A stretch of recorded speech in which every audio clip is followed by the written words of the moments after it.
The phone vibrated on the nightstand. Once, twice, then silence, like it was waiting for me to notice the girl, breathing beside my husband. She was young, too young for the weight of secrets she carried so casually. One bare shoulder pressed into my pillow. Our pillow. The lamp cast a soft, forgiving light over her hair, tangled in the place my head had rested for 24 years.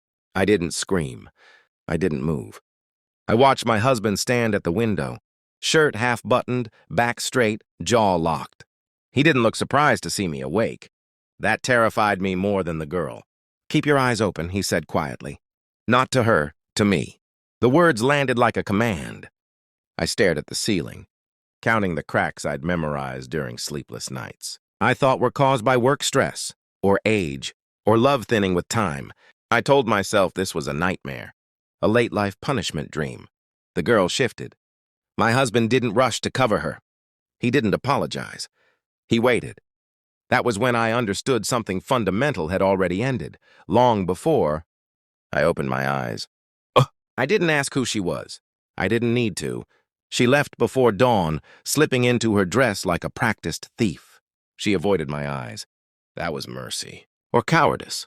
I couldn't tell anymore. My husband sat across from me at the kitchen table, hands folded, posture perfect. The man I had trusted with my name, my youth, my future. "I chose another man," he said. Just like that. No tremor, no shame. I waited for the lie to crack. It didn't. 24 years collapsed into a sentence. Birthdays, losses, the quiet routines that masquerade as loyalty. I realized then he hadn't slipped. He had stepped. "I didn't leave," he continued, "because I wanted you to see it." Forced truth. That was his method. He believed exposure was cleaner than confession. I laughed once, a sound I didn't recognize. "You brought her into our bed." "Yes." A pause. "She thought you were gone." I absorbed that. The audacity. The planning. The way betrayal had been curated like an experience. He watched me closely, waiting for hysteria, tears, begging, something to make him feel powerful. I gave him nothing. Inside, something was already sharpening. I stayed. That confused him. I cooked. I smiled. I asked about his day. I became observant in ways love never required. Phones don't lie if you know when to look. Credit cards remember everything. People are careless when they think they've already won. I learned her name, her schedule, the way she thought the house was empty on Thursdays. I learned my husband had rehearsed this ending for years. At night, I lay beside him, cataloging each breath. I remembered moments that suddenly made sense. Business trips that lingered too long. Sudden gym memberships. The way he had started correcting my memories like they were faulty.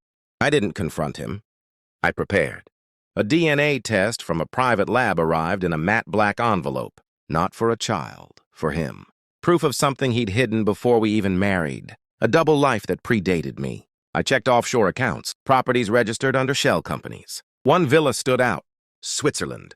I bought it before he noticed the transfer. Silence is a weapon when wielded patiently. The results came on a Tuesday. I placed the envelope between us at dinner. He frowned. Opened it, read once, then again. The color drained from his face. "You knew," he whispered. "Yes." The man he had been before me, the fraud, the theft, the quiet crimes that built his confidence, laid bare in black ink. I had verified everything. Dates, names, money trails. He looked up, eyes glassy. "Why didn't you say anything?" "Because I wanted to choose the timing." The girl texted him mid-silence. I watched his phone light up. Watched him flinch. I stood, cleared my plate, kissed his cheek. "You taught me," I said softly. "Truth works best when it's forced." Thanksgiving came. My daughter-in-law shouted over the phone, irritation dripping through every word. "If you want to join Thanksgiving, come wash the dishes." I replied, "Enjoy." Then I posted the photos. The Swiss villa. Floor-to-ceiling glass. Snow-dusted mountains. A life curated without permission. My phone rang 71 times. Messages, apologies, demands. My husband called last. I didn't answer. By the time he arrived, furious, desperate, the locks had changed. His accounts frozen. Evidence submitted quietly, professionally. The girl? She left him the moment the money vanished. Some loyalties are purely transactional. He stood outside the gate, shouting my name. I watched from the balcony. He finally understood what it meant to be seen. Ugh, I don't hate him. Hate requires heat. I have none left to give. I wake each morning to clean air and uninterrupted silence. I drink coffee slowly. I let the past stay where it belongs, documented, exposed, powerless. Some scars never heal. They don't have to. They remind you where you stopped bleeding. I chose myself, and I never looked back.